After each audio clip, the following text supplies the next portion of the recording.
Hello, welcome to Home Health Recharge. Today we start with the first part of the panel that we had talking about those who are new to home health and questions that you may have around home health. But first, this episode is sponsored by the Academy of Geriatric Physical Therapy. The AGPT works hard to provide us GeriPTs with high quality content to help us advance our practice. This year's combined sections meeting is a great example of that. The AGPT is offering 3 pre-conference courses in DC before CSM kicks off. This year you can learn about the fundamentals of Tai Chi, how to apply a comprehensive approach to successful aging, and how to effectively manage kyphosis. To learn more about these offerings and how you can sign up, go to geriatricspt.org/SRP. And without further ado, let's go. So, this is the first time we've ever tried anything like this. So let's see how it goes, and then, go from there. So this is our first kind of panel discussion, and we're going to talk about home health and those who are new to home health and that they may have. So today on our panel, we have Celeste Cheek and Heather Cronin. I think, is that how you pronounce your name? Sorry if it isn't. Jamie Lowy and Nick. I'm sorry, Nick. I'm not sure how to pronounce your last name. So, but Rec. What I'll do, Rec.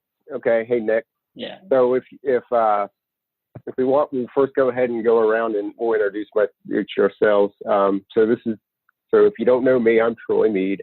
I run the home health recharge section of the senior rehab project. So I've been in home health since 2010.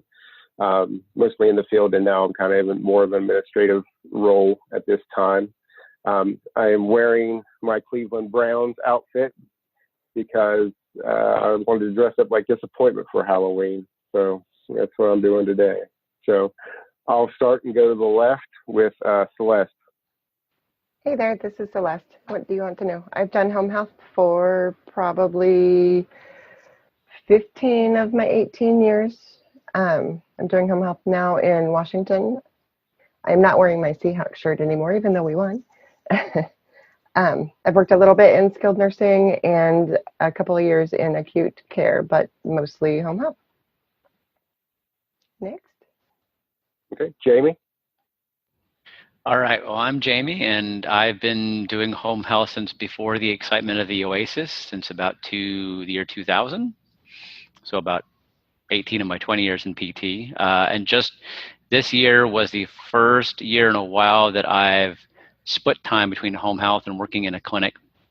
I do work a couple of days a week in a primary care clinic as the only PT. So it does kind of feel a little home health-esque, and that my only resource is oftentimes me and no one else to bounce ideas off of. So I've also been a manager in addition to a preceptor and clinical educator within the home health arena.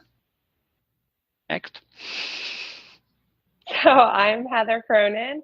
I work for Fox Rehab. I do Part B in the home, as well as some Part A. It's all I've ever done. I started in home health as a new grad, and I now teach geriatrics adjunct at Temple and Drexel University. And I'll say perfect. And Nick. Yeah, my name is Nick Reck. I've been a PT for about 2.5 years now. After graduating, I went right into traveling and mostly did home health. Just did that for about a year, and now I'm in a skilled nursing facility. But we do a little bit of Part B in home therapy too. That's great. So I think the nice thing about this panel, we have a lot of different experiences and a lot of different perspectives. We got some East Coast, some West Coast. I did check the feed. It looks like it is projecting. Just FYI, we're about a 20-second lag between last time I checked from when we're projecting. So if you put a question on the screen, we'll get to it eventually, about 20 seconds later. So we already have some questions that we've already been fielded. So I want to go ahead and start off with some of the questions that have already been turned in, and then as they pop up, we'll get to your questions. So first, let's start with, what do you see the strengths of home health as? And we'll go down the line. We'll start with Celeste, and then on the next question, we'll start with Jamie. So go ahead, and Celeste, what do you see the strengths of home health? What are the strengths of home health? For me, I think, getting to do one-on-one treatment with someone makes a big difference. Not being confined to four walls necessarily all the time. Yeah, those are the biggest things I like about home health, and the collaboration that goes on between the different disciplines is pretty huge as well. Is that what you want to know? Next, Jamie. As far as the strengths go, what I've liked over the years and what's kept me in home health has been that one-on-one relationship that I have with my patient, that I'm not so confined by having to work within a tightly packed schedule in a clinic. It doesn't mean that my schedule can't be busy and chaotic in home health, but it means in the time that I'm with my patient, I don't have all of these other distractions going on, or the receptionist saying, hey, your 2 o'clock is half an hour early, what do you want to do? I get that one-on-one time for 45 minutes to an hour to sit down and either go right to some treatment interventions or do some problem solving, engage the family or caregivers, what have you. So I like that ability to not be distracted by everything else. And for me, a lot of it really, just like both of you guys said, is that ability to do the one-on-one care. But for me, I didn't even mention where I treat. I'm up in New Hope, Pennsylvania. For those all over the place, probably have no idea where I am. Halfway between New York and Philadelphia. So I treat rather rurally. So I have a lot of like the rural river towns, 100-acre farms. And so a lot of my clients don't have the ability to go out. And so under the Medicare Part B model that I treat in, I can go and deliver services to folks that otherwise might not have access to it. Or it might just be such a hardship to be able to get out like 30 minutes to the closest outpatient facility. But what I do as well between the Medicare Part A and Part B model, I get a very good mix. Plus, I am a working mom. So I love the flexibility of being able to go to doctor's appointments and that sort of thing throughout the day if I need to, for my children and for myself, since I've basically been pregnant for 4 years. And I like just the specificity of the functional things that you can do. You're not trying to replicate something. You're doing exactly what it is that they need to do. So you can, and you tend to have a little bit better buy-in. Sometimes working in skilled nursing, they get fixated on wanting to go home, but in home health, they are home and they're a little more comfortable sometimes. And then just from like a personal perspective too, it's like, yeah, you get to be outside and kind of not in a facility all day, which is kind of nice. What about one of the weaknesses of we'll start with Jamie this time. Did he go away? I think he's back. I'm here. Jamie, you're back. Sorry, I had some background stuff. I had to give my son a little reminder that there are other people in the room talking. Didn't need y'all to see that. Are you going to go, Jamie? You want me to go? No, I'm here. I'm good. I'm going to go. So weaknesses in home health. The biggest thing is you don't have things happen, rather things happen in real time, and you're the only one there. And so when there are problems, you're pretty much on the spot to deal with them. And for some things, I think some of the questions down the line get to this with more specificity, but that's tough. You have to be the one that makes a judgment call. Do I call the doctor? Do I call the hospital? Is it going to be okay? And I think that makes clinicians who don't have a lot of experience in other settings with a lot of other issues can be very put off by it. I mean, we can someone can talk about documentation, but I think I was having a conversation about that earlier, so I'll get to that later as an issue. But I think the reality is, for me, I always have that thought in the back of my mind of every patient I walk into, especially those that have come from the hospital. They could just easily go back, and I could be the one that has to send them there, and that's tough. Yeah, I agree. I think having that responsibility of needing to make those calls sometimes can be a bit of a challenge. I'd say one of the biggest frustrations for me, since I do work so rurally, is when I show up at a client's home and they're not there, or if I, get a cancellation last minute. That's always sometimes one of my biggest frustrations. Yeah, I Yeah. don't like that either. Oh, sorry. Did you want to go, Nick? Oh, sorry. I thought. No, you can go. Go ahead. Okay, like Heather was saying, when you show up and they're not home, that's very frustrating. And the last minute cancellations, um, the frustration of being alone and having to pull teeth to get the correct medications and trying to align everything together. I mean, I guess that's kind of a strength and a weakness. It can be a little frustrating when you have 3 different medication lists and you can't get physicians to answer the phone, and you get stuck being the coordinator between several different physicians. I mean, this just happened the other day. I had 2 doctors wanting to know who ordered these meds, and can you guys communicate with each other? But I was the go-between between these physicians, and that it gets a little frustrating. That, and I get lazy when I do home health. I don't exercise as much. I'm always in my car. That'd be the other.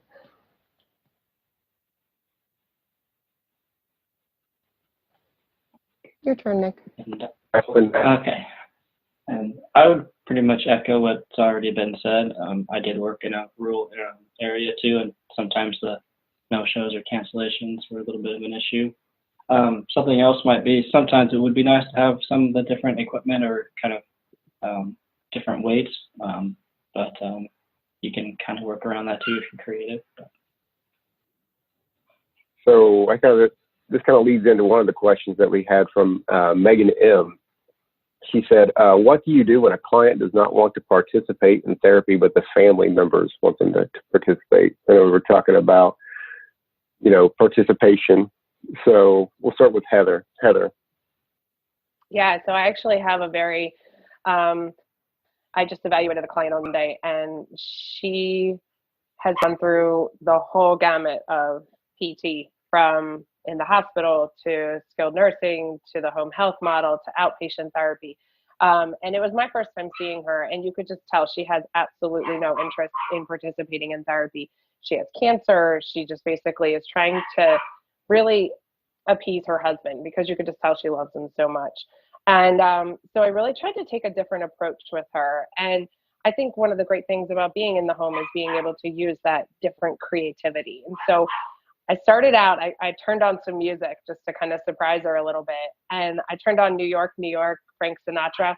Turns out she's not much of a Frank Sinatra fan. She likes the Bee Gees.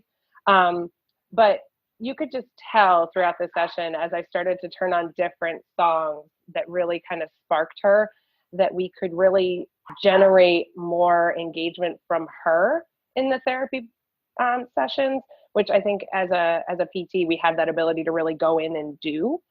That's one case in which it worked out really well. I think a lot of it really has to do with education of both the client and the caregiver, particularly the caregiver, because sometimes their goals just aren't as realistic for what the client should be able to achieve. And so sometimes it's really on us to really help them to understand that. Good answer.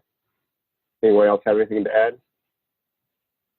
Yeah, I'll throw on that one, because again, that's been, I think, a challenge, in that you have family, and sometimes it isn't a spouse. It's a son or daughter, or even a grandchild that wants their relative to be what they were before they were sick or had their stroke or whatever it was. And I think when we focus too much on trying to bring someone back to where they were, that prior level of function. We have to be careful in understanding, A, is it realistic?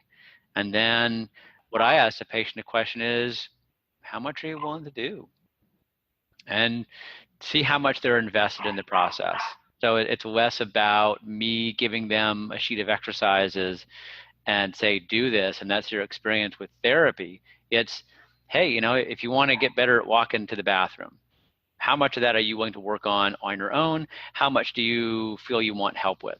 And so we can attempt to find some middle ground there. And I find that when I put them in the center, that idea of patient-centered care, and not make it about me and my goals or about the family and their goals, I can get buy-in a lot easier.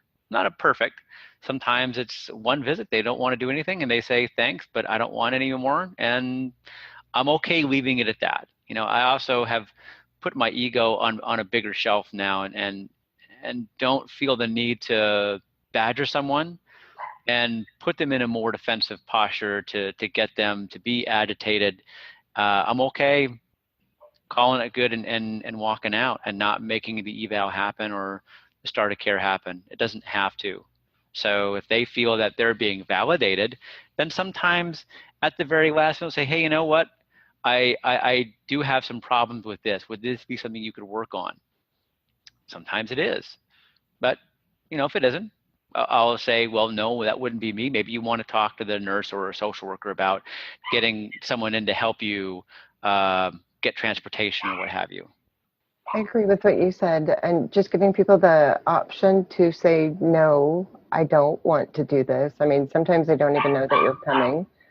Who ordered this? Why are you here? What do you want from me? Ask them what their goals are, and I don't have any. Just trying to work with them and get them to see, is there something that you want to work on? But if not, I don't have to be here because I am here for you. I'm not here for me. So that's usually how I address it. And then, of course, educating the family to look, they're not, we can't force someone to do something they don't want to do. I mean, that's just not what we do.